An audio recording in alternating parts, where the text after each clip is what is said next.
fantastic. This is GT racing right now. He's got traction, he's going in the outside of both of them! Maloney! Oh, he's taken Anderson! Anderson's up to Oh my god! Big crash! Oh my goodness, half the field's gonna get rolled! It's very close. These guys are want to make their way through the field very quickly. Oh, there we go! Oh no! That's massive! This is it! This is over! I can't believe this! Oh my god!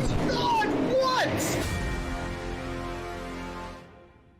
Assists to the front bumper, and he hits him again now. Rayon Fowler into the outside wall. He's gonna pass nearly 3 cars down that front straightaway, and he's gonna get them all done with. What amazing! Lee to the inside goes Logan Cloudman is gonna touch in. Pit press sideways. What a save! Look to the outside, and Cronkite goes off. De Jong into second place. Going for the switchback. Oh, pinpoint driving. It's howling down to the inside. Oh, he's trying, there's contact though. Slide left of the racetrack. Chris Venner drives it back down underneath, and he takes that second spot right back. Joker goes to Garrett Lowe. Garrett Lowe should take victory with all that contact. He's going to try and make the move around the outside the parabolica. That's not going to work, but he's going to try and get the cut back here. Get the run out the parabolica. That's beautifully done there. Makashube, there's a little bit of door banging as well.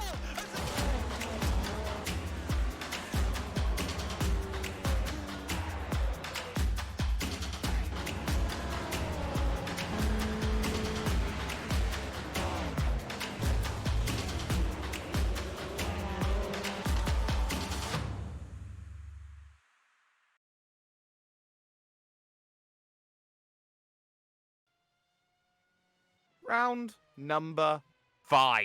And we head to a track which has, of course, a fantastic past when it comes to these style of vehicles. A little bit before the time of Williams Toyota FW31s, but still a track which hosted 2 Formula 1 Grand Prix, which had 2 brilliant opportunities to see victories, and both of which went to the legendary Michael Schumacher. This is an important race at an important time at an important one for qualifying. It is the Okayama International Circuit in the land of the rising sun. We are here in Japan for this one. 8 minutes, 2 laps of qualifying available as we watch proceedings here today on SimSpeed TV. Good morning, good afternoon, good evening to everyone watching around the world. It's the first time to come in on the board. I'm Jake Sperry, joined alongside by Cam Dance here in the commentary booth. And Cam, well, you have to talk about Okayama. This is a qualifying base track. It's a small track. It's a free track. It's one of the first tracks that iRacers learn. It's written on the back of their hands from the moment they are rubber stamped into sim racing.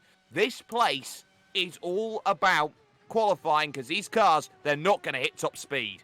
Yeah, they certainly are. It's very, very short in terms of its length. And you compare it to other Grand Prix circuits, it's only 3.7 kilometers. So it's going to be just a matter of getting your qualifying time in and putting yourself up the grid as far as you possibly can, because passing here is going to be extremely difficult with the fact that it's so short and so tight and twisty. And so hot today as well. It's 50 degrees. Track temperature at the moment. It is a boiler at the moment as we go on board with Sam Fitzpatrick making his run up towards one of the prime overtaking opportunities on the circuit here, down the hill into the right-hand hairpin right now, which becomes so key. Ben Fuller, fastest on a 108.3 at the moment. He is half a second clear. That's down to just 1/10 because of Danilo Sanfilippo finding a little bit of pace then in terms of times. Jody Mills third, Jacob Swiderski fourth, Fitzpatrick down to fifth, but he's heading himself through the second half. That's Jody Mills right now, though, coming over the line, and he stays in third position, gained 2/10 on the laps. Swiderski's lap all but done as well, but it's all about now finding the times, maximising every corner. You've got a lot of mechanical grip to work with. Yeah, you certainly do. There's a lot of downforce and a lot of mechanical grip in these Williams F1 cars, and it's just going to show us based on the lap times alone. I mean, they're doing 1 minute 8 in qualifying trim, which is just unbelievable when you think about it and what you do in an MX-5 when you're a rookie. So it just goes to show these things just have a ridiculous amount of grip and amount of speed as well. what's very key is that there is no Marco Sanfilippo here today, but Danilo is here in second position. Ben Fuller currently top of the times. And look down the bottom of the table right now at 17th position. That is Mark Usher, who is the championship leader, all things considered, if this week does not count. So that's going to be not ideal. This is Joel Dickinson, though, we're looking at right now. 41 cars split into a group of 21 and a group of 20. And what's worth keeping an eye out on is, yes, the numbers are a little bit down, but you have to remember there's a 24-hour race going on at this point in time, Cam, so numbers are naturally going to be down at a track which a lot of people won't have necessarily put a lot of time at in this car combination. It's almost a mismatch, some would say, having a car so fast at a track so technical. Yes, certainly. It's one of those oddballs, and you wouldn't really see these sort of cars around this sort of a circuit. I mean, there is tighter circuits. It would be kind of like putting these things on Lime Rock, to be honest, because it's that sort of an oddball of a track, and you wouldn't really expect them to be here. But nevertheless, we're here, and we're going to do it today and see what sort of racing these things put on. Well, we've just seen Joel Dickinson move up into 12th. We've got Jan Stratinsky in the TQ Engineering car, now going onto the brakes into the right-hand hairpin there. It says lovely bit of Dunlop there on the inside on the Armco. Now you've got 3 consecutive left-handers. That's the first. This is the second, and then the third corner comes up and follows on behind that. And this is a key place. Try and make sure you get the inside line, because it's all about carrying momentum through this section of track, because these hairpins, although they are very slow and you get a lot of hairpins to work with, they are still carried at around second gear, sometimes even up towards third gear if you're incredibly brave. As here comes Stratinsky over the line, was down in 15th place as Bignardi has gone up to 9th. And Stratinsky over the line, I believe, is remaining in 16th position right now, which is not ideal. A minute to go here in qualifying at the moment. But it seems for the time being that only one driver is out there currently on a flying lap, and that is Leandro Bignardi. And I do believe that we have just lost pictures here for the moment, potentially. So we'll try and get them back to you as soon as we possibly can. But Cam, it's a very mixed up grid at the moment, some would say. You got some big names up there, but you got drivers like Tamas Shane in 5th, Sam Fitzpatrick 6th, and Kent Nielsen in 7th place. Some of the big names not here today, so other names coming up to the forefront, they've got a good chance for points. Yeah, they certainly do. And I mean, the big talking point is the fact that Mark Usher is at the bottom of the timesheet, albeit not a representative lap time. But regardless, he's all the way at the bottom, and he's going to be starting dead last and 21st. So he's going to have a lot of work to do, especially with how hard it's going to be to pass around here. But nevertheless, we'll have to see what happens. And with the fact that it is a very mixed up grid with the likes of Shane, Fitzpatrick, Nielsen, and those sort of drivers that we wouldn't naturally expect to be at the front of the field, it'll be a good chance for them to score some decent points and also get a very decent result as well. And they will certainly need it as the timer expires then here in qualifying. The grid is going to be up for you on your screen in the next couple of seconds, and this is how everyone then is going to stack up in this field. They'll have 2 minutes to grid up as Ben Fuller from Club Indiana will put the TQ Engineering car on pole position with Danilo Sanfilippo alongside Jody Mills, and Jacob Swiderski start 3rd and 4th with Tamas Shane in 5th and Sam Fitzpatrick in 6th position. It's Kent Nielsen in 7th with Clayton McLeod in 8th with Leandro Bignardi in 9th and Adam Webb rounding out the top 10. And on row 6, you got Jack Crawford and Matthias Eckstein, followed by John Pat Kelly and Joel Dickinson on row 7. Row 8, Ben Goyet and Jan Strutinsky, followed by Jacob Oberslack and David Cudmore on row 9. Michel Prudmore and Ray Griffion rounding out the top 20 there. Mark Usher rounding out the 21-car field. And that's a big, big shock today as drivers all looking to get themselves as many points as possible. Usher needs a result, and he's going to have to work from the back of the field forward. That's been the one Horcrux that he's had. If he has started badly in qualifying, he has had a tendency to run into other drivers, and this is one of the tougher tracks this season to go and make an overtake happen. This is going to be key then in terms of this race as drivers get ready for 55 laps worth of action. The lights will be on, the engine notes will be starting to rise, and let get ourselves going. And it's a good start then as they get on through, and Usher gets an absolute blinder there from the back of the pack as they go towards turn number 1. It was a nice start from Ben Fuller. He had no real worries to contend with. One car off, I believe, is Jane in the early stages, so he's going to drop miles back down the order as they all funnel on through, and it's a pretty clean start, respectively, apart from a couple drivers here having a battle side by side in the middle of the pack as they go through. That's Webb trying to find a way through on Clayton McLeod, I believe that is, and he's not quite finding it, but the starts have been absolutely sensational. Look at Mark Usher, he's already up to 12th. Yeah, he's certainly on a charge, and a couple of drivers looking at going up the inside of the hairpin, but no real moves made. Crawford's made a mistake, and Motions had made contact with someone. Yeah, that's Eckstein, I do believe that is, who's gone around. So there is Matthias Eckstein back at the pack at the end of the hairpin corner. So that's not ideal at this stage. He now funnels to the back and he's got to work hard. Joel Dickinson and David Cudmore now starting to have a scrap as they go on the brakes down the hill, or up the hill actually, into the next right. But Dane can suddenly attack the next part, and you can see here Leandro Bignardi is the driver under pressure in front of all of this as they now head on forward into the next couple of corners, and through that final corner, of course, known as last corner, to try and get a lap already scored in the books. Ben Fuller's already a whole second down and away at this stage in time from Danilo Sanfilippo. As we keep eyes on screen on this going on, this is Leandro Bignardi at this stage, who is trying to actually attack at the moment here. That's Jan Stratinsky in front in the TQ Engineering car at the moment, and Tamas Shane already behind Mark Usher, who's climbed immediately up to 10th.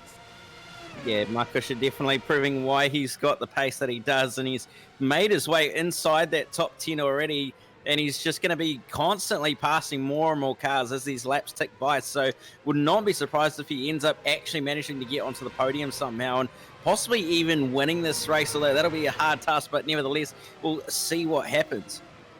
We certainly will. He has a little moment there coming out of the Piper corner. That's not going to be ideal. This is Jack Crawford, though, we've got on screen, trying to attack as Sam Fitzpatrick as well, in a bit of a battle as well. Huge slide in the background, but Sam Fitzpatrick looking for fourth on Jacob Swiderski through the final corner. Look behind, though. Kent Nielsen wants to get in on the battle, and he will want to try and get by ASA and P at the moment on the brakes right of turn number 1. Of course, that's the first corner into the aptly named Williams corner of turn number 2. But again, this is where that dirty air effect comes in. There's a spinner. That's Jack Crawford. Yeah, Crawford's had a moment there, not quite sure what he's done. He's possibly got on the power a little bit too early, and yes, he has. He's just got on the power a little bit too early out of turn 1. He's actually done full-on 360 and saved it quite well, actually. So he's done very, very well to manage to recover that after the fact that he spun it, but he's dropped down the order a bit just behind Joel Dickinson now. A massive tank slapper, but that was caught on the Motum Simulation replay. Back live to coverage then, as you can see, immediately back on the offensive, down the inside. Those tyres will be struggling after that sort of spin. Fantastic little angle there. That was not Leandro Bignardi he got through, but Joel Dickinson. But now Bignardi will be next up on the list in terms of that battle at this stage. Oh no, he's gone around again, and also nearly Joel Dickinson following him in sympathy. So big issues there. I believe that's Prudhomme, maybe. No, sorry, Cudmore, who's gone off the circuit and has run into troubles then early as Ben Fuller sets another purple lap. I think we might just get another little look at this one. Yes, we do on the Motum Simulation replay. So this is what happened with this little incident. You can see spin, and it was a case of having to commit. I did that on Thursday night, Cam. Yeah, it's very, very easy to do. You kind of want to go one way, but then you realise that you're committed to the other way. So very, very lucky for Cudmore to get away with that. But nevertheless, not an ideal start to this race for Jack Crawford, that's for sure.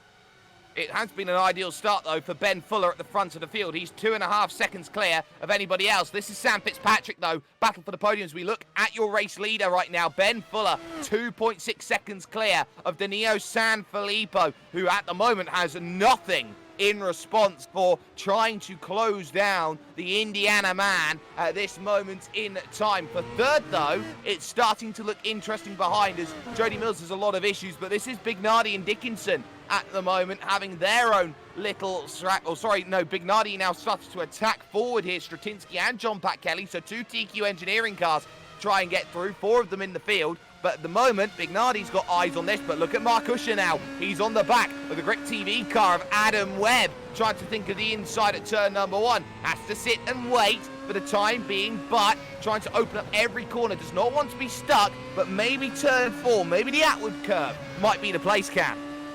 Yeah, possibly might be the place that he'll make a move. He's still sitting behind, doesn't look this time by, but he'll get a nice run onto the back straight this time around, and he's going to be close enough to use that draft to his advantage as they head down the long-ish straight, the longest straight on this track. Goes to the inside, big move from Usher, locks an inside front, but move done. Absolutely, that was plain sailing from Mark Usher, who seamlessly moves up into 8th place. Next up on the list, Clayton McLeod, the Canadian in the chrome Williams Toyota FW31. That will be the next big key to get things going. More battling going on, as this is Cudmore, I believe it is, trying to find a way through on, I do believe that is Jack Crawford. That's not happening for 19th and 20th position on the road for the time being, but I do want to keep my eye on 3rd, 4th, 5th and 6th at the moment, if possible, right now, because you've got Mills, Swiderski, and then Fitzpatrick, Nielsen, McLeod, and Usher starting to close up on the back as well. It's a train behind Jody Mills, who will now have to go full defense mode here on lap 6 of 55 to keep things going. Remember, ladies and gentlemen, 1 mandatory stop in this race. Yeah, certainly. It's a very, very hard slog at the moment for that podium, final podium position between those 4 drivers. And in fact, Swiderski is actually the quicker one out of those 4 as well, with Nielsen the second quicker. So it's really a little bit of a proverbial cork in the bottle at the moment, being Jody Mills, but nevertheless, Fitzpatrick is looking very, very racy at the moment.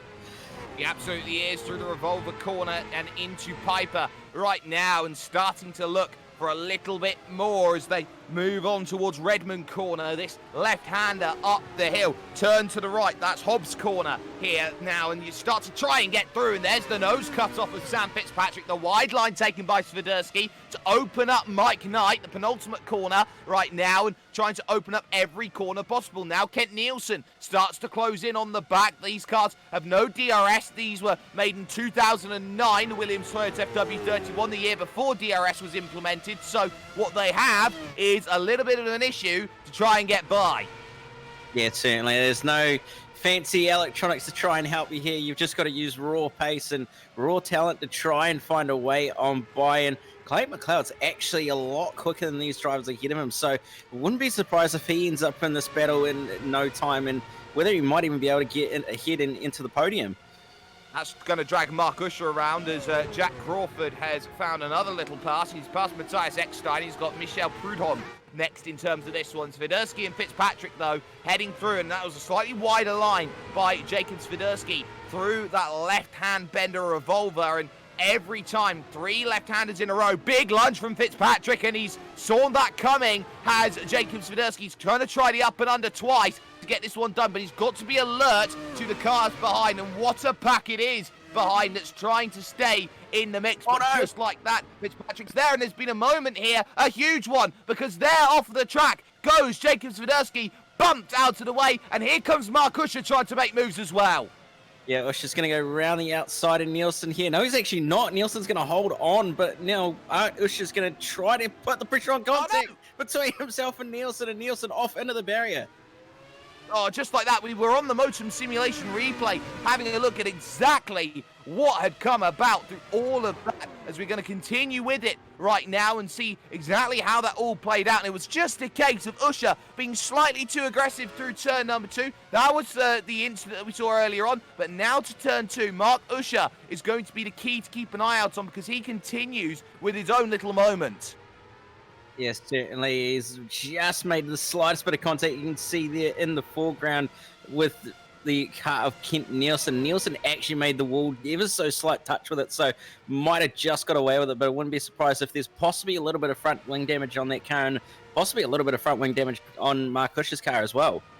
Well, let's have a little look and go back to live in the next couple of moments, because we are still on replay technically here with Ben Fuller. 3.6 seconds was the margin at that point in time, but that gap should have increased. No, it hasn't. It's come down to 3.4, but it is fluctuating at the moment as Ben Fuller is absolutely loving life. He's got the fastest lap of the day, 109.445 at the moment. Ray Griffioen, though, trying to attack, and in fact, he's now actually lost a place here again to Jack Crawford, who's starting to just pick drivers off one at a time at this stage, and that's what you need to do if you're in the mid to late pack at the moment. Just pick a driver off one at a time. Don't think about the big picture right now on lap 9, because the race will come back to you after the stops. Yeah, it certainly will, and it'll be really, really key to put yourself in a nice place after those stops as well, to try and give yourself a bit of clean air, especially if you're someone like Jack Crawford, who's got some decent pace and is a little bit down the order. So we'll see how he goes over the course of the race. But like you said, it's just at the moment just focusing on every corner and just maximizing the pace that you've got. Every corner has itself a lot of meaning, as Shane now in 8th position, Swiderski in 9th, and Shane's looking at the back of Adam Webb as Ben Fuller sets another fastest lap of the race, 109.366, and he is just turning the screw, trying to break away from Danilo Sanfilippo at the moment, but you can see this gap close between these two at the moment, Shane and, of course, Adam Webb. It's 1.8 to the car behind, but what's crucial here in this is that all the time, those tyres are going to be worn a lot more in these hotter conditions, and that's the worry that these drivers are going to be having. How will the tyres last? As at the moment, Sam Fitzpatrick has eyes full of Jody Mills in front. The gap 0.2 of a second. This could be close down into the hairpin to see if there's a move. Fitzpatrick on the brakes cannot get close enough to Mills in a Club UK and Ireland scrap. Yeah, certainly can't quite get a move, but I won't be surprised if Sam throws another big lunge on Jody Mills that he doesn't expect. And there must have been a mistake from Mills as well over the past lap, because Fitzpatrick had a much bigger gap that lap on the previous lap. So clearly Mills has had a mistake somewhere on the lap, but nevertheless, this battle's really, really close now, and it'll be interesting to see what comes of it. But not too far behind them as well. Markush is not too far away from finding a way on by Clayton McLeod too. But he has been stuck, and the question becomes what damage, if any there is on Mark Usher's machine after the contact that he had earlier on. The car, in my view, looks quite clean at the moment, but there is a little bit of scuffing on the front left of that wing, so that could be playing detriment at the moment to any overtake that could possibly happen into the Atwood curve, turn number 4. So this is going to be a little issue that Marcus is going to try and deal with, unless something is happening to Clayton McLeod, who very much could have just disappeared off screen at the moment with the biggest technical issue that he will be absolutely ruining. And I think he has. Clayton McLeod, not his own fault, but just like an engine blows, you can even do that in iRacing, it's all gone for Clayton McLeod. Yeah, and he won't be happy at all, especially with the fact that he was on for a decent result here today. So, unfortunately, McLeod is going to be looking like he's about to drop out of the service. So, unfortunate for Clayton. But still, now this gives an extra bit of clean air for Mark Usher to try and hunt these drivers down ahead of him. Absolutely. And now Jack Crawford starting to look down the inside of Ben Goyette in the 14th, 15th position title, not necessarily title bout, but at the moment it's going to be a case of a light heavyweight scrap at the moment as they head in towards the right of the penultimate corner. Mike Knight into the final corner, and now pick up a run off the exit. You can see how Crawford starts to use all the track, trying to maximize every little bit possible, trying to get a run into turn number 1, but again, just out of road to get that move done. And this is the one thing that drivers hate about racing around this place, how difficult it is to get by another vehicle. But again, a great turn 2 leads to 3, leads to 4, and the move down the inside, not quite there just yet, but here's the run. Yeah, certainly. Here comes the run with that draft involved as well for Crawford. And he's actually got the move done before they even get down the back straight. No, he's actually made a mistake and he's actually hit the wall. Wow. Just like that. The mistake happens, and we're going to get a replay of exactly what just happened there for Ben Goyette. So this one coming out of 4, heading towards the long back stretch, and Jack Crawford was already comfortably through at that point in time. So this is how it happens then. So we caught this live as they went through to turn number 4, and you're going to see it right now up on your screen. The mistake that comes of it here on the bar. Oh, Jack gets himself safe, just tapping the wall. And remember, around this place, when the walls are on the straight, they're not Armco, they are concrete. Yeah, they certainly are very, very solid concrete. So you want to try and avoid hitting them as best as you can. If you do hit them at least a little bit to not damage the car too much. So Crawford might have just got away with that, but Fitzpatrick now closing that gap up a little bit to Mills. It's been a little bit stagnant for the last few laps, but he's only just holding on for the time being, but very, very strong on the brakes as Fitzpatrick. Absolutely, he is at the moment. Clayton McLeod is back into the race, albeit a lap down, and he said, well, I knew it was going to happen today. He had a premonition, he had a feeling racing from Canada, and, well, all his worst nightmares came up. But Sam Fitzpatrick here at the moment, trying to get through in third, but the battle rages on behind, right down near the middle of the pack, because this is Leandro Bignardi here, with mirrors full of Joel Dickinson in the fight for 11th and 12th. We're on lap 14 of 55 at the moment for your race leader, so this is going to be key. That pit stop window is going to be incredibly wide here today. I would say up to lap 40 you could even go, and I'd say that a good pit stop window opens sometime in the next lap or so, as slightly wide goes Dickinson.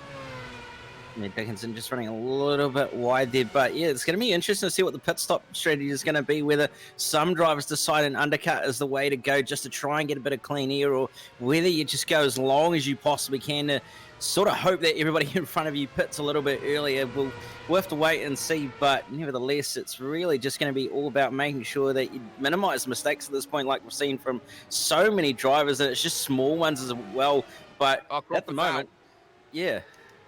Jack Crawford then out of the race. I've just seen it on the timing tower. He's dropping from second to third and onwards. That would indicate that he's had a crash and he's pulled the car into the pit. So what has happened to Jack Crawford this time? Here, as we catched it on the Motum simulation replay, we were looking at the battle for 4th and 5th at the time, so we haven't quite seen it just yet. But here it is, coming out of the Piper corner into Redmond here on the brakes through the left. And it seems okay for the moment. Then through the next right, is it just a case of putting the power on early and the tide's going away? No, we continue on. Next corner comes up, and it looks like it's going to be a case of disaster a little bit further on in the lap here, Cam, as we look and hope to see what's happened, as I believe it's just coming up. Yeah, he's coming to turn one. Well, he's actually coming out of turn one, and again, power down issues of just losing that rear end, and around he goes, and that's going to be the concrete wall. Yeah, into the wall, and that's it. Very frustrating race, and very weird to see that just power on the exit being the main application issue. It is one of the key things, though, to understanding the car. You have to be very gentle, as a good friend of ours, Reese Gardner, would say, is look at Mark Usher in 5th place. He's caught the back of both Sam Fitzpatrick and Jody Mills. Eyes on the podium right now in what would be a great damage limitation drive for Mark Usher, with or without the damage to the front left. Yes, certainly, and it'll be a decent recovery considering the strength of field, so he'll come away with a nice handful of points at least, but nevertheless, he's not too far off the back of Fitzpatrick here, who has actually dropped off the back of Mills a little bit, so might see a move incoming from Usher, who is significantly quicker, actually a 10-0 last time by compared to Fitzpatrick's 10-4, and Mills is 10-1. Well, that's key. So Jody Mills just holding everyone else at bay at the moment, but Mark Usher wants to get through and get close. Sam Fitzpatrick only 2/10 off his fastest lap, and what's key is the fact that they're not actually losing too much time in terms of their lap representative overall, because of the fact those tyres aren't going off at exactly the same rate as how much they're losing fuel. They say you gain about 1/10 of a second every lap when it comes to the fuel tanks, as Ben Fuller goes purple once again, 109.326. It's when you put fuel in the car that the car starts to get slow and is much more of a detrimental factor than the tyres is. So that's going to be the key. Who pits latest, traditionally when it comes to this series, is who gets ahead. Yes, certainly. And even if you're in traffic and you're needing to save a little bit of fuel, it'll also help you in the long run as well, because you'll minimize that stop and won't have to take as much fuel as well. So we'll have to see what Mark Usher does here, whether he just wants to get a move on or whether he actually tries and saves a little bit of fuel here to help him in the pit stop. We'll have to wait and see. Well, it's all a waiting game at the moment. Lap 17 of 55 here. We're about a third of the way through this race as things stand at the moment at the end of the next lap. So a lot of work to do. Nice battle going on for the top 10 at this moment. You've got 10th, 9th and 8th position just in front, with Clayton McLeod in the middle of all of this, a lap down or so. So John Pat Kelly and Jan Stratinsky, the two TQ Engineering cars, desperately trying to stay in a line, in range at the moment, and get themselves close as Fuller. Fastest again, 109.208. Lead at the front now up to 7.5 seconds. This is a masterclass from the TQ Engineering driver. Yeah, it certainly is. You've got no words for it. He's just storming away from the field and just leaving everyone in his dust. There's no one that can really challenge him, not even Danilo Sanfilippo, who's trying everything he can, but he can only muster 109.4, 2/10 slower. So it's really just a matter of points, of getting some nice points here for Sanfilippo and Fuller getting another win. Well, it looks the case, but we have seen mistakes from Ben Fuller in the past in this season, so Fuller really trying to work hard. He's currently third in the championship as things stand, fourth in the championship as things stand. Is expected to jump over Marco Sanfilippo today, is expected to jump past Danilo Sanfilippo if things stay like this, but not Mark Usher, who will be scoring his points, and he has a sizable margin at the moment, does Mark, but that's not with drop rounds included at the moment. So Mark Usher looking for a way past the very tricky Sam Fitzpatrick to try and get by at this stage. And of course, Cam, you're someone who knows quite a bit about Sam Fitzpatrick, being part of the TechSense Fitstyle Motorsports team. How good is Sam at the moment behind the wheel? Yeah, he's doing a fantastic job at the moment as my team boss, so he's really holding his own at the moment. Doesn't drive this car all that much either, so for the fact that he jumps in this thing occasionally, he's doing very well, especially against someone like Mark Usher, who, albeit has a little bit of front wing damage, but nevertheless he's still holding his own very well and keeping up with Jody Mills quite well as well. So we'll see where he ends up finishing, but nevertheless still a fantastic drive from Sam here. Absolutely, fourth position. You cannot shake a stick at that at this point in time. So all these drivers looking pretty close at the moment, especially in the mid-pack. And this is a fact that I just want to point out right now. 9th down to 14th is split by 3 seconds at the moment, and that's going to be really interesting behind John Pat Kelly to see how that all plays out in the stops. You've got the likes of Stratinsky, Dickinson, Nielsen, Goyette, Griffey Owen, all in that mid-pack, but at the moment it seems like Sam Fitzpatrick doing enough in fourth position as we keep the eyes on lap 20, still no takers. And what's key actually is pit entry here today, Cam, because that is a nightmare pit entry to get right as we look at this massive train going on behind John Pat Kelly in 9th.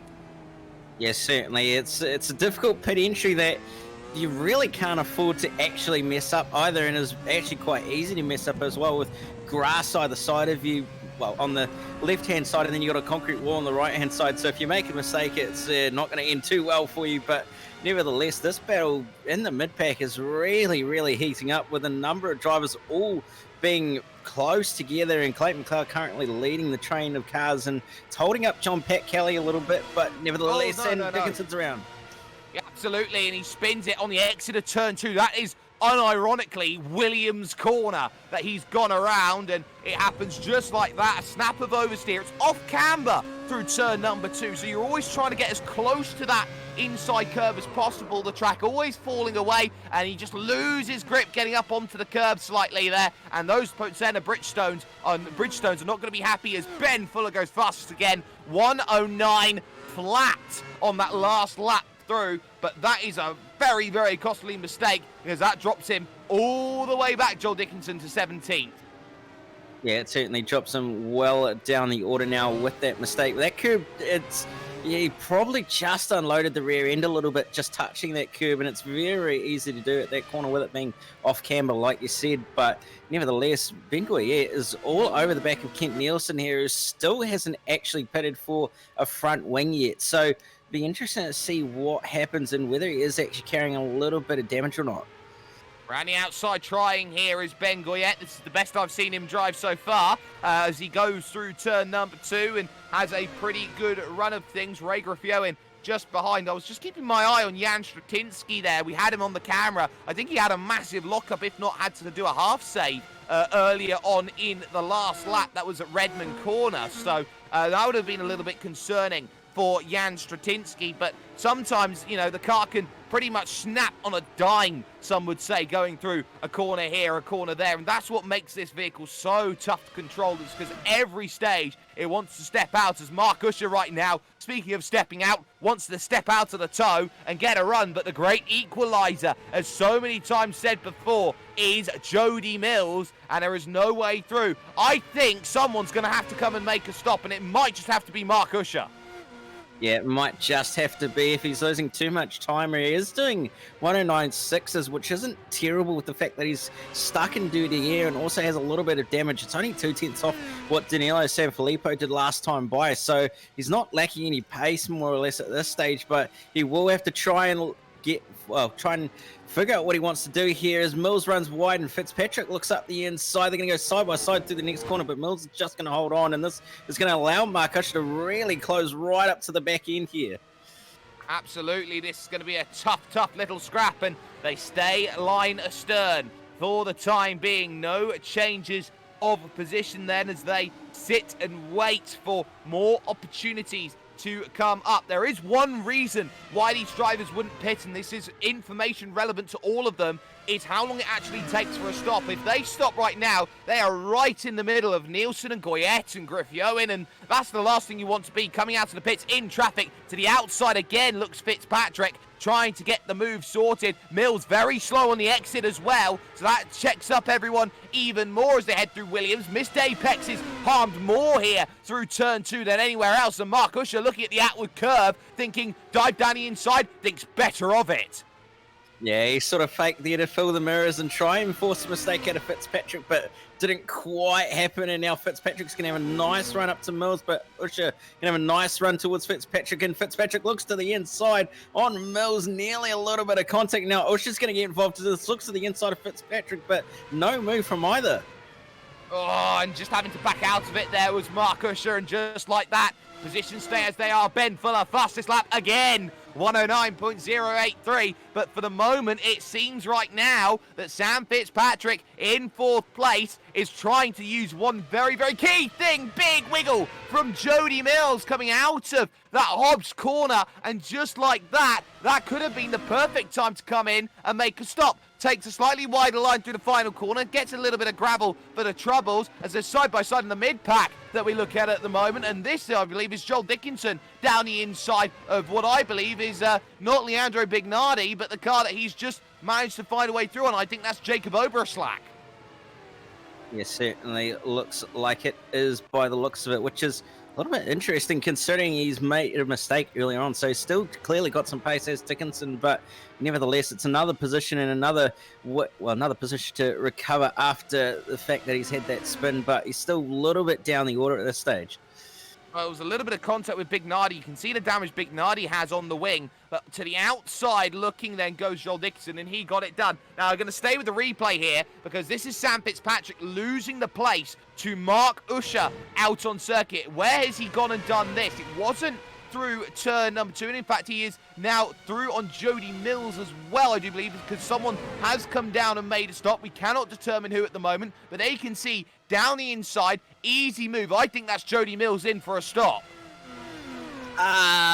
You'd be wrong on that one, and you're keep the replay, so I've got no picture. You've got to keep this replay on because a whole lot is just unfolded in this last sector or so, because Sam Fitzpatrick has just gone from 4th place into a podium, and Mills has dropped to 5th place, and Usher's made an untimely mistake.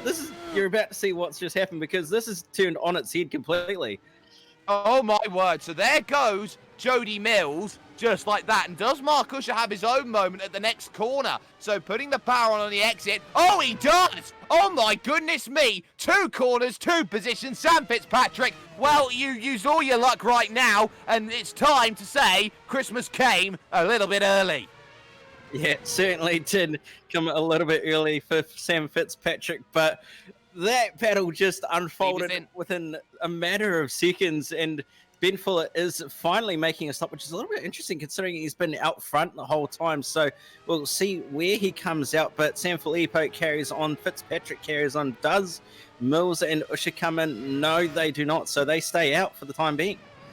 Absolutely they do, and that's key. So Ben Fuller now coming out of the pits and back onto circuit will rejoin in second position. So he's found some fantastic pit pace to get going, and this is early. It's the first of the real stoppers at this stage on lap 25. End of 25, start of 26. So Ben Fuller deciding, I'm going to run to a strategy here. Going to pit early. I've got time. I've got gap. I don't really need to worry about cars behind or really cars in front for that matter, as there's a slow vehicle trying to get going. That's Kent Nielsen, I do believe that is, coming out of Hobbs Corner, which was the same corner that we saw the issue come along. And again, on the curb on the outside, and the vehicle just snaps as it does not like any blade of grass on it. Yeah, certainly it did not have a good time there, unfortunately, and just so easy to do as well when you're pushing so hard. So unfortunate mistake there, but Usher now on the back of Jody Mills here, and Mills runs a little bit deep, and Usher trying to set the run up out of the corner, gets a nice solid exit, a little bit of a wiggle there from Mark Usher, but still no takers to the lane from either of these two. Usher does not seem confident at the moment. There are mistakes aplenty and a missed apex right now from Jody Mills. This has opened the door wide for Mark Usher, who goes to the inside looking for fourth place, and he gets it comfortably as he gets the move done. A forced error out of Jody Mills after his own little correction. Jody Mills under the pressure from the championship leader, just like that. Fourth place is put in the mix. So in is Leandro Bignardi then to make a stop, it seems, from 18th position, unless he's had a moment, the Brazilian right now. It looks like he's down on the lane for a very long time. So question remains, was this a easy pit in, or was this a case of another little moment? We'll get a Motum Simulation replay to have a little look and see what's happened. It's been a long wait, so we're going to see this should be a dive down onto the lane potentially, and yes, down on the lane. So Bignardi making a stop, but the question is, has he been too aggressive at any point? Maybe sped on entry. It doesn't look like it from how slow he was waiting for the curb. Or was it just another case to be made of there's suspension damage on the vehicle and he's having to try and get that fixed, or it's unfixable? Yeah, possibly is a little bit of suspension damage. He did actually have a moment heading onto the back straight where he lost the rear end on power, and obviously actually did the same thing just ahead of him, and unfortunately Bignardi did make the wall and obviously missed it. So it probably is a little bit of damage, but I do wonder if he did have an unsafe pit entry penalty as well. Well, that would be a huge hurt for Bignardi's race, which has been going backwards here at the moment. Eyes on Ray Griffioen, though, here at the halfway stage of this event. And Eo Sanfilippo leads from Ben Fuller, who's come in for his stop. Sam Fitzpatrick third, Mark Usher fourth, and Jody Mills rounds out the top five at the moment. Ray Griffioen here in 12th, trying to find a way back to Ben Goyette. And this has been a quiet race from Ray Griffioen. He hasn't had the pace of previous races so far here at Okayama, but at the moment, Ben Goyette, he's thinking about lap traffic in front and former Clayton McLeod. That will not be doing any help, because McLeod has a right to think that he's as quick, if not quicker, than these drivers, and as such, he'll just stay in the middle of this pack and try and not be a nuisance. Yeah, well, he's definitely got some paces. McLeod runs a little bit wide there, but nevertheless, he's going to let the car of Ben Goyette go by. But he does have some decent pace, so he does have every right to try and at least pass or keep up with these guys. But nevertheless, it's never ideal when you're kind of that guy that's trying to get out of the way, but also you know that you're slightly quicker as well.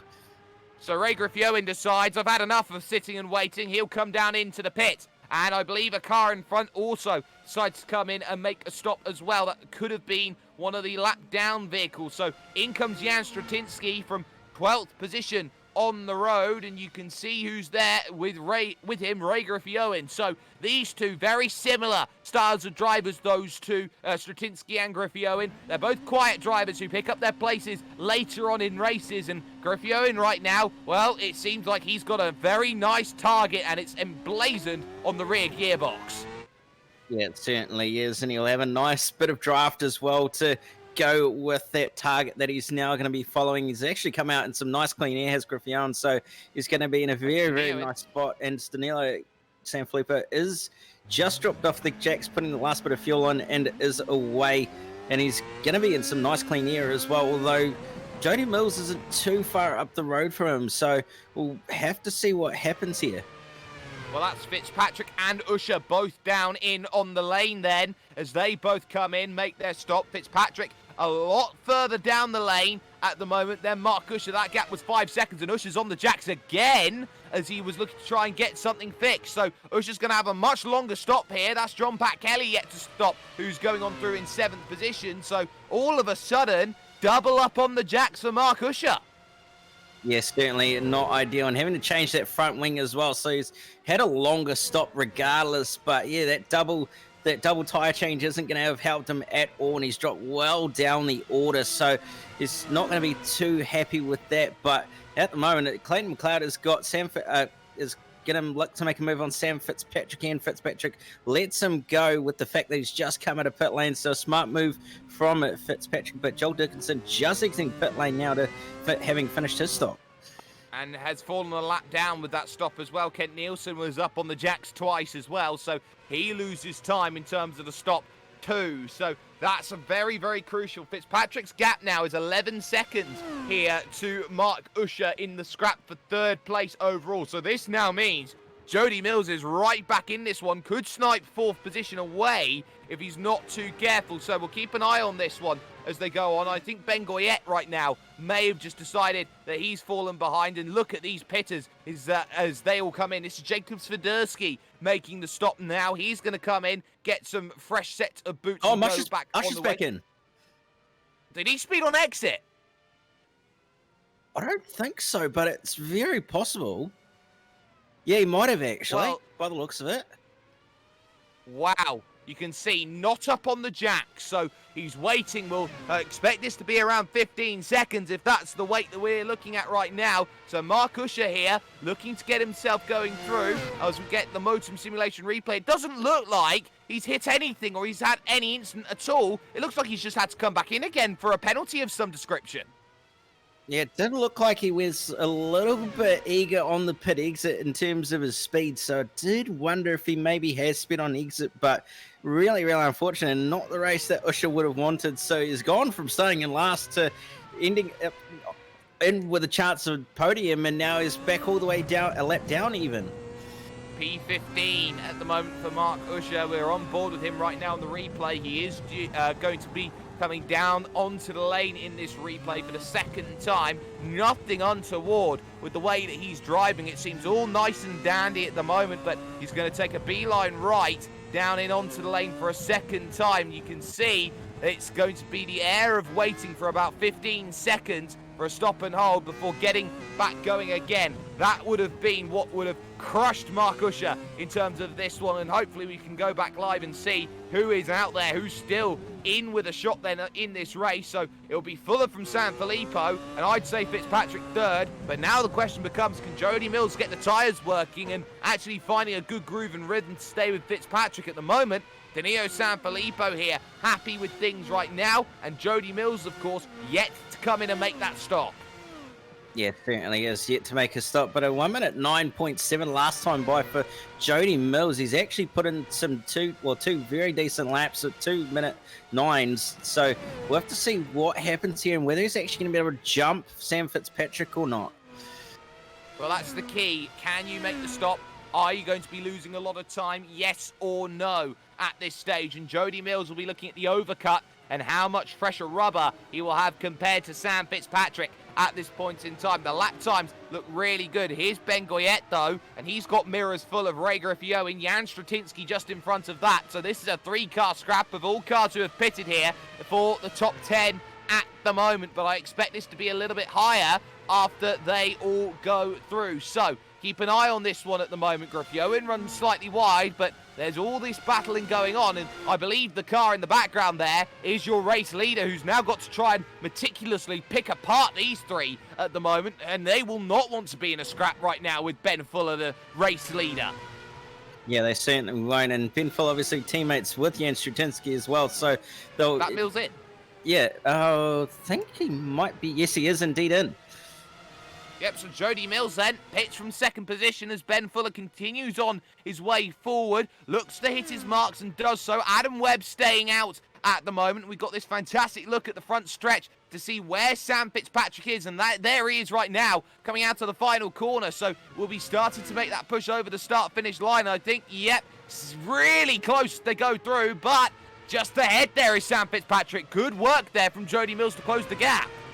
Yeah, certainly very, very good work, especially those laps which helped him have that nice pace to close that gap down a little bit. But regardless, Fitzpatrick now ahead and on for a very, very good result here with the podium. But it'll be interesting to see what happens with Mills here. As we know, he's a very decent driver in these cars, and we'll have to wait and see what he can do. Well, he's got a lot of work to do. He's got the car filled up, and he'll need to get up to speed quickly here in these vehicles, these Williams Toyota FW31s. It's a long road from here. A couple drivers yet to come in. Matthias Eckstein and Tamas Jane, I think, would be some of them at this stage who'll be looking for a stop pretty soon, I would have thought, with just a shade over 20 laps, 21 laps remaining for Ben Fuller at the front of this field. But every position now becomes a real slog, a real battleground at the moment, and just picking his way through. I've just caught an eye on the timing stands because all but 9 cars now are classified as being a lap down at this stage. Yeah, so Fuller literally using his full potential today and managing to put on an absolute storming drive to lap so many cars, and I would not be surprised by the time we finish this race that only the top 7 end up on the lead lap. So we'll have to see how many cars Fuller ends up lapping here. Might as well start a sweepstake, but nevertheless, he's put on a fantastic drive, has Fuller, and Sam Filippo's just had nothing for him but Exxon coming out of pit lane now to having finished his stop. Absolutely, and he comes out quite nicely there in 9th position, at the moment, just ahead of Ben Goyette and co.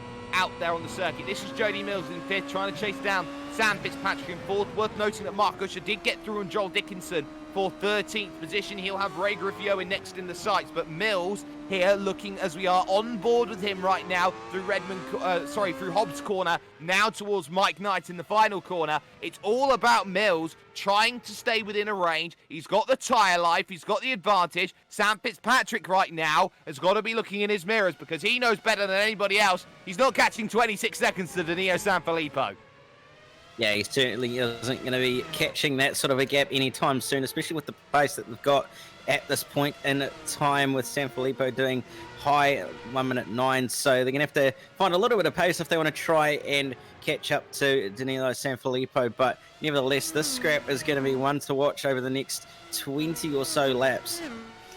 Absolutely it is. Adam Webb has come in, made a stop, come out again in 6th position right now, and that actually puts Ness on the road, Tamas Jane, back in 5th place at this point in time, and I am really shocked to see Tamas Jane up that high after the early goings. Here's Mark Usher, though, down the inside of Ray Griffio, and he's going to fight this one every stage of the way. On the outside of 1, out inside turns for 2. It's off camber, so you really struggle to stay side by side through there. But look at Mark Usher. He's harassing like a hornet at this stage. He wants what he needs, and he'll go and get it down the inside at the outward curve, and he has got that one absolutely plain as day, clean as you like. That was a comfortable move down the inside that relied on bravery from both drivers. Yeah, it certainly did. Could have ended in tears very easily for Ray Griffio and Mark Usher, but they both survived and came out the other side. So another position gain for Mark Usher, and he'll be on the charge for Jan Strutinsky now, but we won't get too much higher up the order as there's more and more of a gap back to each driver, and it'll somewhat be helping him that Ben Fuller's actually lapping drivers because it'll give him that chance to try and hunt them down and try and at least get some extra positions.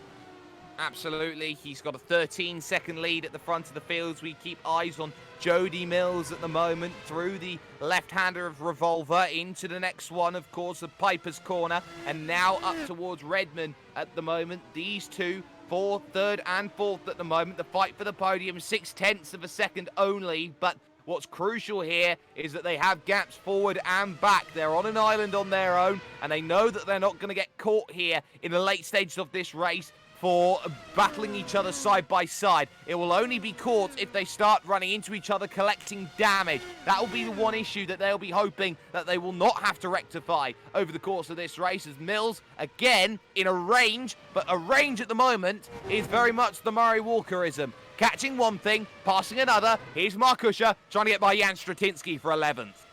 Yeah, certainly. It's one thing to catch, it's another thing to overtake. But Usher looking up the inside of Strutinsky here in the final sector, struggles with a little bit of power down, traction issues, but manages to be holding on quite nicely. Should get the position done, well, get the position reasonably well with the fact that Strutinsky's got a bit of front wing damage, and Strutinsky runs deep and allows Usher on by. So now he's going to be on the charge for Goyette now to get back inside that top 10 as Usher.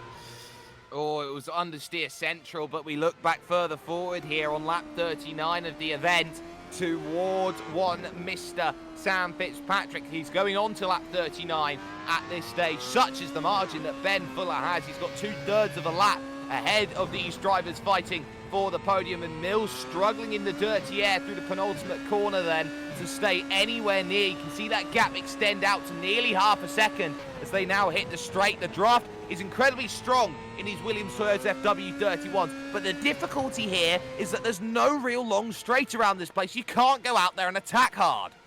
Yeah, you certainly can. You have to be reasonably close to even use the draft to your best advantage, especially down that back straight, which is the longest straight that you're going to probably have apart from that front straight. So unfortunately going to be no move this time by for Jody Mills, but we've seen that these two drivers aren't afraid to use that brake pedal to their advantage to try and throw one up the inside. So we'll see what happens and whether Jody Mills can finally find a way on by, but at the moment it's just going to be a procession of putting in some nice, clean, consistent laps and minimizing the mistakes. And that is the key to this race, as every driver still trying to put together the final results. Of course, they have the iRacing incident points that come very much into play. They'll be having that in the back of their mind for those who have spun. 17 incident points you get before a drive-through penalty, and then it's 25 if you go even further than that. And because this is one of the very first tracks that you learn on the iRacing service, track limits here a little bit stricter than other places. Yeah, especially with the fact that there is grass on either side as well. So it really punishes you not only with a 1X, but the fact that you end up off the road and possibly in the wall if you're unlucky enough. So it's really just a matter of keeping yourself on that black stuff and in between the white lines majority of the time. Exactly, and this is key in terms of how this scrap looks between third and fourth as they make their way again down the hill towards that hairpin corner. And again, Jody Mills, this time for the first time, getting in the mirrors of Sam Fitzpatrick. It's the oldest trick in the book, Cam, and a lot of drivers say that does absolutely nothing for me. I'm going to hold my line regardless of that, but it's that small bit of the peripheral vision where it really does distract a driver. Yeah, it certainly does, and it can make the difference in being able to get a move done on that driver ahead or not. And some drivers do tend to crack a little bit when they see it, but some don't, and some will just continue to drive their own race and not really think too much about it unless they get really, really close. So we'll see what happens here and whether Mills can try and use it to a disadvantage, but I don't think it's going to be happening anytime soon. Something's happened to Joel Dickinson out on track. I think he may be out of this race here at this stage, so we'll keep an eye out on what's just happened to Joel Dickinson here on this one. Hopefully we can get a replay soon about what has happened there, as there's actually a really nice scrap as well happening between 5th and 6th position between Tamas Jane and Adam Webb. So that at the moment, we're looking at Joel Dickinson here on the Motum Simulation replay. We've just managed to catch it in terms of what has happened. He was there with Ray Griffioen trying to chase down the gap, but it's going to be in the early stages of this lap, I think, where it all falls apart for Joel Dickinson. You can see through turn number 1, absolutely fine. Through turn number 2, absolutely fine until he gets to the exit. Oh, that's a horrible accident into the tyres there as he catches snap oversteer. Yeah, and it bit him very, very hard, did that oversteer and threw him straight into the wall. No chance to really try and save it either, with the fact that it all happened so quickly. So some big damage to Dickinson's car, unfortunately, and he's probably going to be out of this race. So unfortunately for Dickinson, considering he was actually doing quite well as well in this race. So going to be another DNF added to the list in this race. This is Matthias Eckstein on screen. Now, he's down in 10th position, and the reason why is because Mark Usher is through into 9th position and lets Danilo Sanfilippo go a lap ahead of him at the moment. So, that's key. Mark Usher back into 9th. He's picking up places time and again, and he knows he's 15 seconds now behind John Pat Kelly in 8th position on the road. So that's going to be a long haul for the last 13 laps to get anything near as we look back at the 3rd and 4th place scrap at the moment here of Mills and Fitzpatrick, but I want to keep my eye on 5th and 6th if that's possible at the moment, as Ray Griffioen and Jan Stratinsky start to fight, and they go all the way to the pit wall here, trying to have their own little scrap. Round the outside tries Griffioen, may try to go up and under again. There's Clayton McLeod on the back of this one, as a nice little bit of viewing experience that he's got in front of him right now, but ultimately Stratinsky trying to have a little look at defending from Ray Griffioen. Yes, certainly, and Griffioen didn't quite get the power down that time by, but Stratinsky gonna go defensive here down the backstraight. Griffioen pulls out from the draft, goes as late as he can on the brake pedal to go around the outside, but Stratinsky's just gonna hold on, or is he? Because Griffioen's managed to get the run in contact between the two. Oh no, not like that. Not like that. Those two, knowing it was all about commitment in that corner, Stratinsky was trying to shut the door on Ray Griffioen. Griffioen was having none of it, trying to get to the apex, and if he had the inside and he had an overlap, I have to say there, Cam, that was Griffioen's corner. Yeah, it certainly was. Did it look like it was Griffioen's corner, and it looks like he's actually got some damage as a result from that contact as well, so not going to be too ideal for Griffioen, and he's actually had a very, very bad time there as he's looped it at the following corner, but yeah, you can just see there's plenty of overlap there, but yeah, just a matter of just turning in for Stratinsky, and unfortunately contact is made. Stratinsky turned and Griffioen didn't. That's the cause of the accident by my reckoning here in terms of that. And both of them will now drop down the order at the moment as we go back to live coverage here, ladies and gentlemen. And what's key here is that you got drivers like Jody Mills, for example, still in 4th position, dealing quite nicely with this at the moment. We're about to see drivers have some scraps. And again, I want to say this. I want to have a look at 5th and 6th at the moment. Adam Webb is only within half a second right now. Yeah, he certainly is. He's right on the tail of Tamashane at the moment, is Adam Webb, and he's been doing quite well, very deep on the brakes, into the corner before the back straight, and a little bit of a wiggle on the exit as well for good measure. So he's clearly pushing very, very hard at the moment, is Adam Webb, but it's not quite going to be helpful to be spinning the wheels and running a little bit deep at the moment, is it, for Adam Webb? No, it's not going to be very helpful, and those tyres are not going to be liking him at the moment. And Ben Fuller, at the moment, I've just seen, has lost the race lead, and not like this. Please, not like this. What has happened then to Ben Fuller? Out on track, he is out of the race from the race lead, unchallenged, and it is of the technical variety that he goes and loses it. Second driver today to run into troubles. Ben Fuller's race under lock and key is out, is gone, is dashed. You hate to see it, and to happen within 10 laps to go as well. If you're Ben Fuller, you just have no words for it, because it's the fact that he's been that quick all day and he's had such a big lead. It just absolute heartbreaking for him. But what this has done is put Sam Fitzpatrick into P2, and now it's going to give a free win to Danilo Sanfilippo so long as he keeps it on the island. And look at Danilo Sanfilippo's lead. It's 28 seconds, and for someone who knows that Marco Sanfilippo did not show up to this one, he scored his points earlier in the week. You got the likes of Mark Usher, who's only in 8th place and is not going to take maximum points from this event. And now Ben Fuller is effectively a lap down in 15th and more, unless he comes back and finishes his final 10 laps. This is absolutely a Danilo Sanfilippo way to pick up major points, because this is what he does time and again. When drivers run into troubles, who's there to pick up the pieces? It's Danilo Sanfilippo as the battle for 2nd and 3rd now it becomes in the final 10 laps.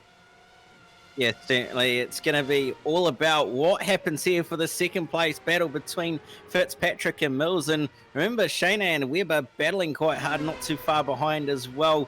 so we'll have to keep an eye on them as well. But yeah, it's really just going to be all about this last 10 or so laps. Who's going to end up coming away with the best possible points haul and the best possible positions as well? I wonder how much tactical chess is being played here as they ramp up through the gears, up through the KPH, and you can see it from Tamás Zsene. There's no rule against weaving in this series. iRacing official, you can weave as much as you like when you're up in front. It's, big lot of grass from Adam Webb as well. Zsene and Webb, they're playing all the mind games at the moment.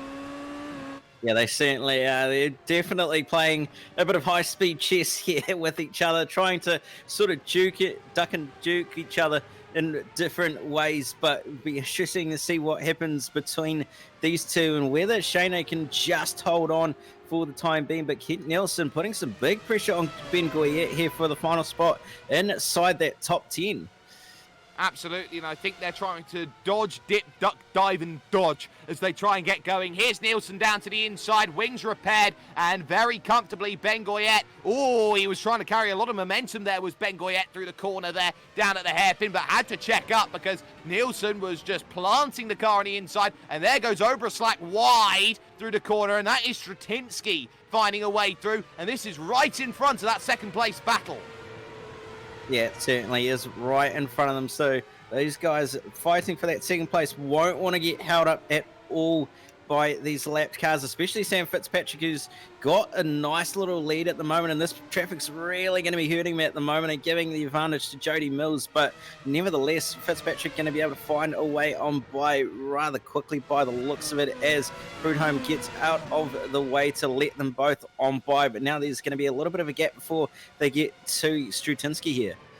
Mills is not going to get through here at turn number 1, and he may just be slightly held up here by this at the moment. The gap had extended to 0.8 of a second, and I expect this to be the crucial moment in the podium battle because Jody Mills was starting to slip, was starting to fall away from that back of 0.6 of a second, and we know that these vehicles are all very nice. These drivers are some of the best well-behaved traffic that you will ever find in sim racing. The gap somehow remaining at 0.9 of a second, back into line they go, and almost in synchronization those two managed to fall back into line, and Zsene's had a moment. He's lost 9 seconds here and is fighting Swiderski, so something's happened to Zsene. Adam Webb's through. What happened?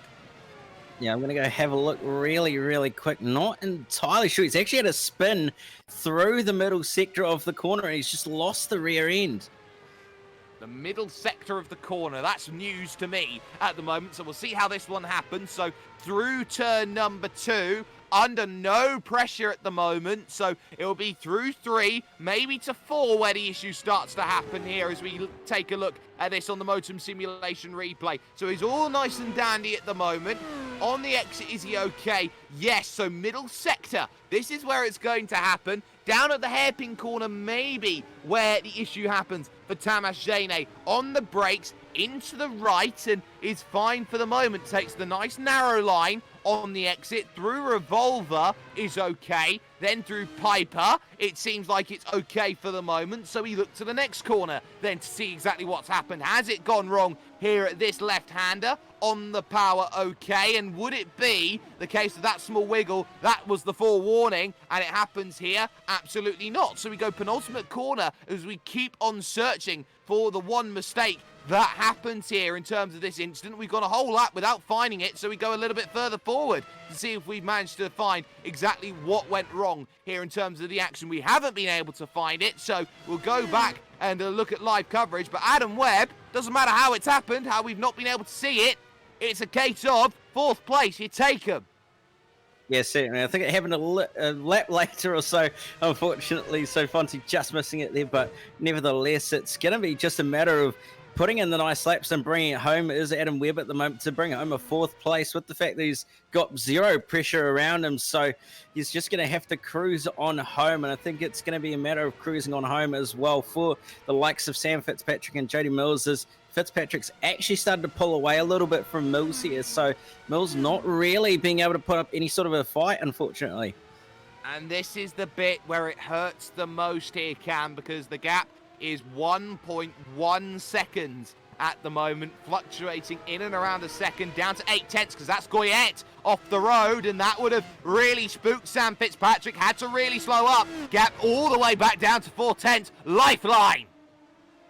Yeah, certainly is a lifeline for Jody Mills now, with the fact that that lap traffic has given Sam Fitzpatrick a bit of a spooking, but nevertheless, he's going to put his head down and continue on his way. And whether Jody Mills will be able to take advantage of this gap closing back down is the next question, but I don't think it's going to be too helpful.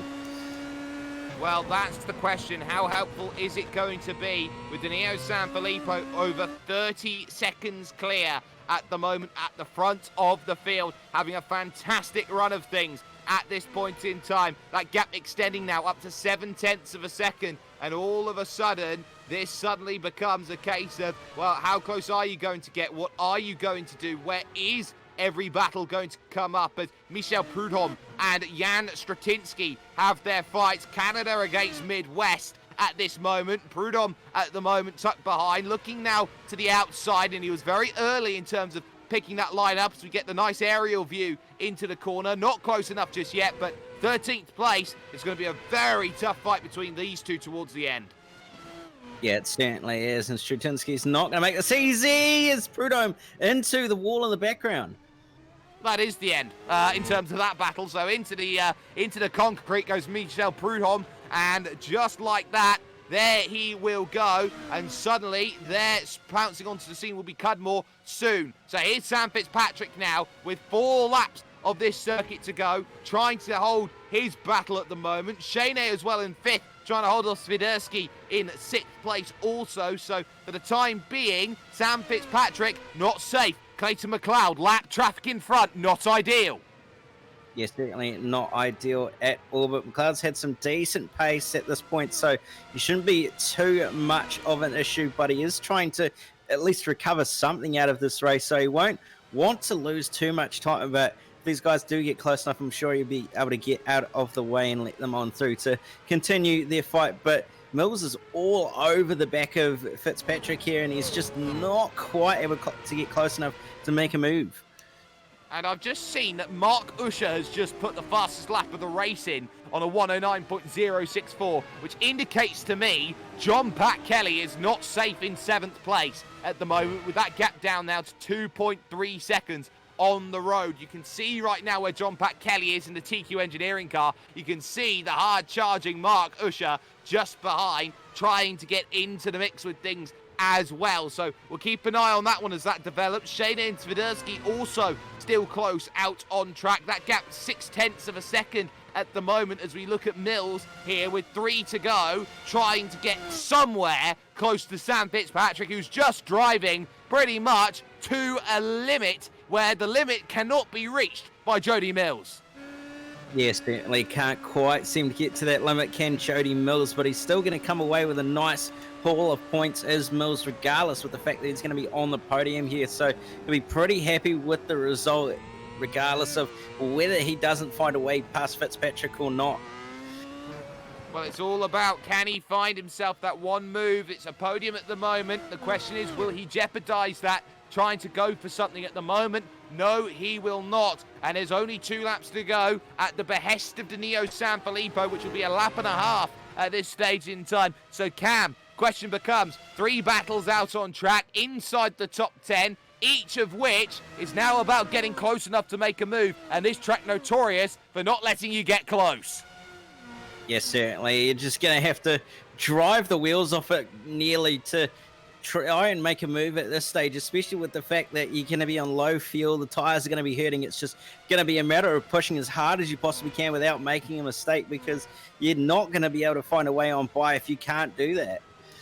Absolutely, and all of a sudden some gaps start to close quicker than others, and it's Mark Usher's gap which is the closest at the moment to closing, with 6/10 of a second between Fitzpatrick and Mills. I get the gap at Mark Usher down under a second. It was at 2.4 just a couple of minutes ago, and that just tells you how quick Mark Usher's pushing at the moment, with Danilo Sanfilippo in control, starting the last lap right now, but Mills trying to get close. He's within half a second, hoping that Sam Fitzpatrick makes a mistake. He's already used 2 of his drop rounds so far has Fitzpatrick out of the 4 he'd have for the 14 weeks that we have, the 13 weeks we have of racing here in this series. But through the right of the final corner, Jody Mills needs to find something here in this fight for second.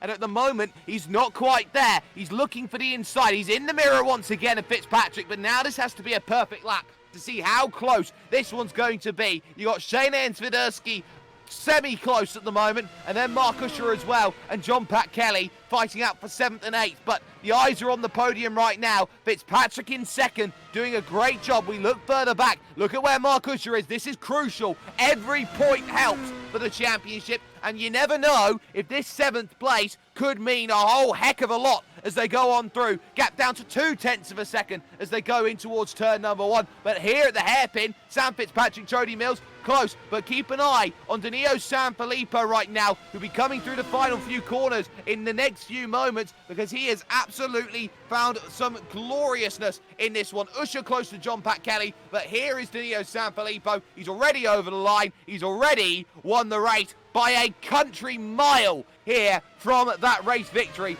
There is Jody Mills in third. He cannot catch Sam Fitzpatrick in second position. What a great drive from Fitzpatrick to get second. And look at Mark Usher trying to go around the outside of John Pat Kelly, who's now going to defend as if his life depends on it. His teammate knows he needs to defend at this moment, but look at this. Mark Usher closing up under the brakes. He can't do anything here. This is probably the last place he's got to set it up, because he knows that these next 2 corners are always not going to favour the car behind. Power on the exit, and now that final corner's got to be gloriously done by Mark Usher. It's not. John Pat Kelly survives.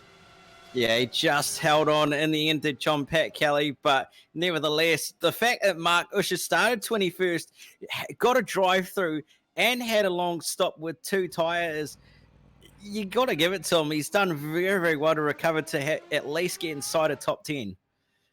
Absolutely, you cannot fault that grit and resolve here from this one, but a helter-skelter race. These results are officially classified, and we should be able to get them up on screen for you in the next couple of moments here, ladies and gentlemen. Danilo Sanfilippo wins this one when everyone else around him really started to struggle. All the big contenders either A, not here, B, had penalties, C, had issues with the server, and Danilo Sanfilippo wins by 30 seconds over Sam Fitzpatrick. Jody Mills coming home in third. Adam Webb with a season's best 4th place, with Tamas Shane in 5th and Jacob Swiderski in 6th. John Pat Kelly and Mark Usher had a titanic scrap to the end, 7th and 8th, with Matthias Eckstein in 9th and Kent Nielsen rounding out the top 10. Then we go back to Jacob Oberslake just outside the top 10. Bengoye in 12th. Strutinsky, Prudhomme, and Cudmore rounding out the top 15. And then we go back to McLeod. Is your final finisher in this race. And then we go back to your retirees. Ben Fuller, Ray Graffione, Joel Dickinson, Leandro Bignardi, and Jack Crawford rounding out the 21-car field. And what an opportunity lost it was for Ben Fuller, who had complete control, was under no pressure at all from behind, and was setting fastest lap after fastest lap. With 10 laps to go, it all fell apart, and suddenly Ben Fuller's challenge has gone 1 drop round away from him. But that was, of course, one very entertaining race, a very interesting race. But there's so much stuff that comes up with SimSpeed, the likes of the Aussie Car Series, that both come up, or all 3 of them that come up. Of course, you've got the V8 on a Friday night. On a Thursday night, you've got Skip Barbers. On a Wednesday, you've got the touring cars, all of which those seasons culminate over the next week. So you want to make sure that you check all of those out. And, of course, you can check out what's coming up in 1 week's time if you've been watching, because we head to Sebring, which is going to be a bumpy ride, of course. And when they head through some very, very challenging corners, it is going to be a case of American Silverstone, some would say, in terms of that battle. You do not want to miss it. But, of course, a massive thanks has to go to Motum Simulations, who have helped fantastically with the replay. And, of course, from Scott Fountain on the cameras, from one Mr. Cam Dance, who's been alongside me, I've been Jake Sperry. And it is Danilo Sanfilippo's time to shine. He only got a win last season at the final race. He's picked up a win right when he needed it. It fell into his lap, but it doesn't matter how it falls into your lap. That's racing. And next week is still racing. And this is the mid part of the championship where races truly matter.